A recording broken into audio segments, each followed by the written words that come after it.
Hello అండి. ఈ coffee with Krishnapriya start చేసి ఒక 2, 3 వీక్స్ అవుతుంది.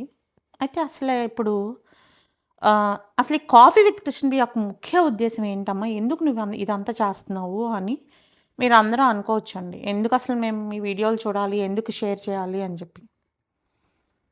అయితే అసలేంటంటేనండి ముఖ్య ఉద్దేశము, ఇప్పుడు ఒక సమాజంలో చెడు విస్తరించినంత ఫాస్ట్‌గా మంచి అనేది విస్తరించదండి. అయితే అసలా నేనెందుకు చంద్రబాబు నాయుడు గారి దాన్ని నేనెందుకు చెప్తున్నాను చేసే ప్రతి పనిని అంటే అండి, గత ప్రభుత్వంలో 5 సంవత్సరాలు నేను గ్రౌండ్‌లో తిరిగినప్పుడు గానీ, ఎప్పుడైనా గానీ, నా పొలం చేసే రైతులు కానీ, వీళ్ళందరూ పడ్డ బాధలు చూసిన తర్వాత, రాష్ట్రం ఎంత నాశనం అయిపోయింది అనేది అయిన తర్వాత, అసలా 2014 నుంచి 2019 వరకు బాబు గారు చేసిన మంచిని ఎవరు కూడా పదే పదే చెప్పుకోకపోవడం మూలాన చాలామంది విలేజ్ లెవెల్‌లో ఉన్న వాళ్ళకి చాలామందికి అసలు ఏంటి అనేది తెలవదండి.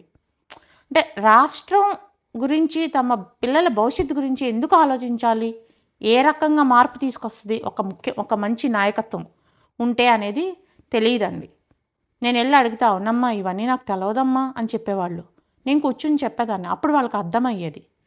అయితే ఈ ఈ ఇదంతా చూసిన తర్వాత నాకిప్పుడు మనం గవర్నమెంట్‌లోకి వచ్చిన తర్వాత, మంచి ప్రభుత్వం ఏర్పడిన తర్వాత కూడా, మనం చేస్తున్న పనులు 10 మందికి చెప్పుకోకపోతే అదసలు ఎలా ఎళ్తది 10 మందిలోకి? ప్రజలకి ఎలా తెలుస్తది? అనేది నాకు ఒక ముఖ్యమైన ఇదిగా అనిపిచ్చిందండి.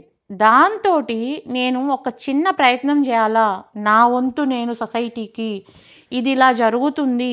మీకు ఇలాంటి మంచి నాయకత్వం ఉంటే గనక, చంద్రబాబు నాయుడు గారు వంటి మంచి నాయకత్వం ఉంటే గనక రాష్ట్రం బాగుపడుద్ది. అంటే చాలామంది అడగొచ్చండి, మాకేంటమ్మా లాభం? మాకేం అవ్వట్లేదు అని అనుకుంటున్నారండి. ఎప్పుడైనా వ్యక్తుల కన్నా వ్యవస్థలు బాగుపడటం అనేది ముఖ్యమండి. ఆ వ్యవస్థలు అన్నప్పుడు రాష్ట్రంలో ఎన్ని ఉద్యోగాలు కల్పించారు? ఎన్ని కంపెనీలొస్తున్నాయి? ఎంత సంక్షేమం జరుగుతుంది? ఇవన్నీ అసలు రేపటి తరానికి ఏ రకంగా పునాదులు వేస్తున్నారు? ఇవన్నీ జరుగుతున్నప్పుడు అలాంటి దార్శనికుడైన నాయకుడి యొక్క ప్రతి ప్రయత్నాన్ని జనంలోకి తీసుకెళ్ళాలండి. కార్యకర్తగా ఆ పని చేయాలి అనే ముఖ్య ఉద్దేశంతోనే ఈ కాఫీ విత్ కృష్ణప్రియ స్టార్ట్ చేశానండి. అంటే నేనేదో పెద్ద గొప్పని కాదండి. నాకు చేతనైంది నేను చేద్దామని ఒక చిన్న స్టెప్ ఇది. Thank you.